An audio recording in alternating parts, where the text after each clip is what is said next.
Good morning, this is Garry Glaub in Mooresville, North Carolina. Today we're going to discuss Revelation 9, verses 1 through 6, and I'm calling this one the fifth trumpet and the first woe. Well, we've passed the midpoint of the judgments of Revelation, as 11 have occurred with 10 remaining. As the three woes begin, we will see something quite different. Revelation 9, verses 1 through 6 says this: Then the fifth angel sounded, and I saw a star fallen from heaven to the earth. To him was given the key to the bottomless pit, and he opened the bottomless pit, and smoke arose out of the pit like the smoke of a great furnace. So the sun and the air were darkened because of the smoke of the pit. Then out of the smoke locusts came upon the earth, and to them was given power, as the scorpions of the earth have power. They were commanded not to harm the grass of the earth, or any green thing, or any tree. But only those men who do not have the seal of God on their foreheads. And they were not given authority to kill them, but to torment them for 5 months. Their torment was like the torment of a scorpion when it strikes a man. In those days, men will seek death and will not find it. They will desire to die, and death will flee from them. In the previous judgment, we saw a star fall from heaven, which was likely an actual celestial event. This judgment begins with similar language, where John says that he saw a star fallen from heaven to earth. But in the next verse, we can acknowledge there is something different here. The star has been personified and has a gender. He also has been given the key to the bottomless pit. That is enough information for us to figure out who is identified here. In Ezekiel 26 and Isaiah 14, we can read about God casting Lucifer from heaven. Here are some verses from both of those chapters. Ezekiel 28, verses 17 through 19 says this: Your heart became proud on account of your beauty, and you corrupted your wisdom because of your splendor. So I threw you to the earth. I made a spectacle of you before kings. By your many sins and dishonest trade, you have desecrated your sanctuaries. So I made a fire come out from you, and it consumed you. And I reduced you to ashes on the ground, in the sight of all who were watching. All the nations who knew you are appalled at you. You have come to a horrible end and will be no more. And then Isaiah 14, verses 12 through 15 says this: How you have fallen from heaven, morning star, son of the dawn. You have been cast down to the earth. You who once laid low the nations. You said in your heart, I will ascend to the heavens. I will raise my throne above the stars of God. I will sit enthroned on the mount of assembly, on the utmost heights of Mount Zaphon. I will ascend above the tops of the clouds. I will make myself like the Most High. But you are brought down to the realm of the dead in the depths of the pit. It is worth reading both of these chapters to give more than an overview, but this at least gives a partial explanation concerning Satan's home now. Certainly, we don't picture him in heaven, and likely, we picture him in hell. He was cast to earth and has dominion over the earth.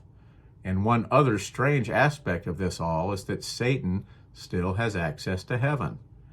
He went there to make a case against Job, and he remains the accuser of the brethren, likely still going to heaven to accuse many believers. As the events of Revelation 9 occur, Satan still has access to heaven. But in Revelation 12, we will see that Satan and his angels will be thrown to the earth after a battle with the archangel Michael, and will not be just visiting in heaven anymore. That must be a huge defeat to Satan's ego for another angel to defeat him, and not God. After all, he was the angel that covers, which likely means the highest ranking angel. Okay, there's some other early biblical history we need to cover to understand what is occurring here. Satan was not the only misbehaving angel, the only angel who turned to sin. After all, he took 1/3 of the heavenly host with him. And maybe that is one of the reasons that these trumpet judgments are judgments in thirds. Genesis 6 offers us a very strange tale, but the English translations make it too difficult to see that something strange occurred.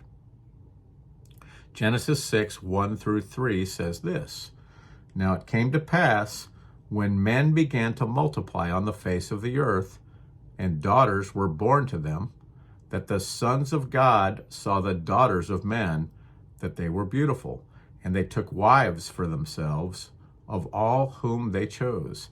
And the Lord said, My spirit shall not strive with man forever, for he is indeed flesh, yet his days shall be 120 years. There were giants on the earth in those days, and also afterward, when the sons of God came in to the daughters of men, and they bore children to them. Those were the mighty men who were of old, men of renown. Who are the sons of God in the passage above?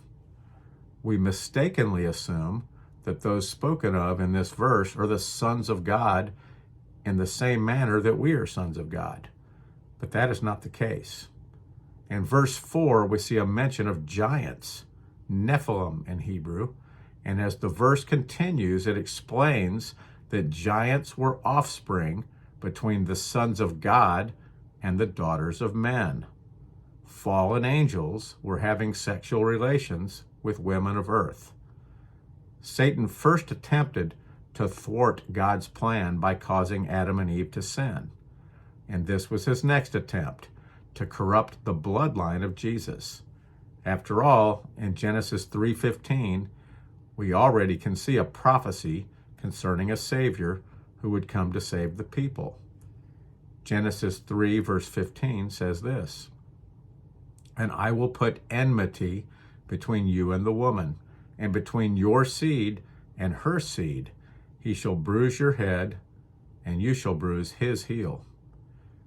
It is also interesting that in Sodom and Gomorrah, the people of Sodom were attempting to have sexual relations with God's angels, going after strange flesh, according to Jude 1, verse 7. There is one more aspect of this that requires explanation. 2 Peter 2 gives us another interesting bit of knowledge. 2 Peter 2, verses 4 through 5 says this: For if God did not spare the angels who sinned, but cast them down to hell, and delivered them into chains of darkness, to be reserved for judgment, and did not spare the ancient world, but saved Noah, one of 8 people, a preacher of righteousness, bringing in the flood on the world of the ungodly. Obviously, Satan and his rebellion have not been defeated yet, but there are some fallen angels who already are chained in hell. This passage will point to the identity of those fallen angels. 1 Peter 3, verses 18 through 20 says this: For Christ also suffered once for sins, the just for the unjust, that he might bring us to God, being put to death in the flesh, but made alive by the Spirit, by whom also he went and preached to the spirits in prison, who formerly were disobedient, when once the divine long-suffering waited in the days of Noah, while the ark was being prepared, in which a few, that is, 8 souls, were saved through water.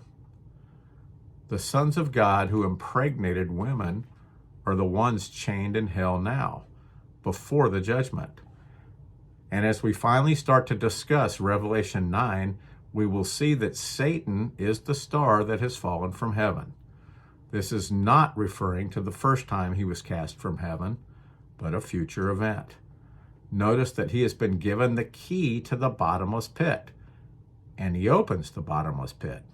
The fallen angels that impregnated earthly women and caused the destruction of the first earth will be freed by Satan at that time. We need to understand the sovereignty of God before we continue. Satan has power, but again, it is nothing in comparison to God, who is all-powerful. And Satan has temporary dominion over the earth, but can only do what God will allow. The previous judgments have been on the earth, and while they are all judgments from God, at the same time, God will allow Satan to be a part of some of these judgments. Bottom line, at that time, God will be pouring out his wrath on a sinful earth. But at the same time, Satan would love for everyone to die without giving anyone a chance to turn to Jesus and find salvation. In the previous few judgments, we have seen either judgments from the heavens or affecting the heavens. Now we are seeing a satanic impact on the earth. Again, it is God's judgment, but Satan is attacking the earth. Supernaturally, demonically. That is one of the reasons why these creatures resemble nothing we've ever seen before. They look like locusts, but don't really act like locusts.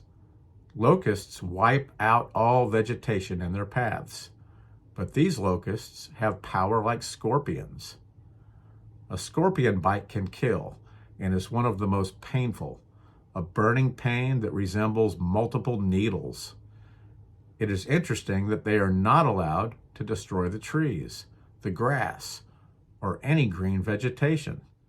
So they might look like locusts, at least a little, but they do not act like locusts, except for their destructiveness. But their destruction is focused on man, not vegetation. In the first trumpet judgment, 1/3 of all vegetation was destroyed, and all the grass. So there must have been enough time to elapse that some of the grass has grown back. After all the death that has occurred, these scorpion-like locusts will not be allowed to kill anyone, but those people will be in so much pain that they will want to die. Another interesting statement is that they are allowed to attack anyone except those who have the seal of God on their foreheads. When Satan was in the throne room of God, asking for permission to attack Job, God said he could, but he could not kill Job. Instead, Satan attacked Job, but also killed Job's 10 children. Perhaps he will try something similar with the children of those with the seal of God on their foreheads. There is no more hurtful way to attack a parent than by killing their children. Who are these people with the seal of God on their foreheads? Does this refer only to the remnant, the 144,000 who have been sealed by God? I would guess this includes all believers on the earth at that time. 1 Timothy 2, verse 19 says this, "Nevertheless, the solid foundation of God stands, having this seal. The Lord knows those who are his, and let everyone who names the name of Christ depart from iniquity." Revelation 22, verse 4 says this, "They shall see his face, and his name shall be on their foreheads." The pain from these stings will hurt so bad that people will want to die. I wonder if that pain will go away if a non-believer is stung and turns to the Lord. It is also interesting that this will last for 5 months, which is the lifespan of a locust. I'm not sure if actual smoke will come up out of the bottomless pit when these locust scorpions are released, or if there are just so many of them that it will look like smoke, blotting out the sun. Okay, tomorrow we will look a little closer at these creatures, and then we'll read about the 6th trumpet judgment. This is Garry Glaub in Mooresville, North Carolina. Have a blessed day.